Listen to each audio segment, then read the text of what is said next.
Hi friends, welcome back to my channel. Biryani cooking காம்படிஷன்னு சொன்ன உடனே நம்ம பேரையும் கொடுத்தாச்சு. அடடா, பேர் கொடுத்துட்டோமே, எப்படி நம்ம வந்து சமைக்க போகிறோன்னு ஒரே கன்ஃபியூஷனாக இருந்தது.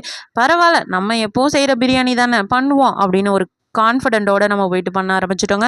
வெங்காயம், தக்காளி பழம், இஞ்சி பூண்டு எல்லாமே கரெக்டான அளவில் ஒரு 1/2 கிலோவுக்கு என்ன தேவையோ வெட்டி போட்டு சமைக்க ஆரம்பித்தாச்சு.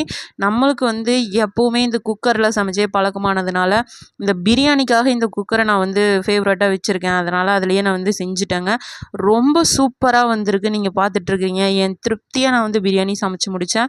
அது ரொம்ப நல்லா இருந்தது. நல்லா நிறைவாக செஞ்சுருந்தேன். இந்த பாசிமதி ரைஸுக்கு வந்து 2 விசில் விடணுங்க. நல்லா ஞாபகம் வச்சுக்கோங்க, 2 விசில் தான் விடணும், அதுக்கு மேலே விடக்கூடாது. சூப்பராக நம்ம கல் சட்டியில் வந்து நம்ம ப்ரெசன்ட் பண்ணோங்க. தயிர் ஜாடியில் ப்ரெசன்ட் பண்ணோம். நமக்கு வந்து நம்ம பிரியாணி சாப்பிட்டுட்டு நமக்கு வந்து ரொம்ப பிடிச்சிருந்ததுன்னு சொல்லி செகண்ட் ப்ரைஸ் கொடுத்தாங்க. ரொம்ப சந்தோஷம். அந்த செகண்ட் ப்ரைஸ் பார்த்திங்கன்னா ஜூஸர் தாங்க.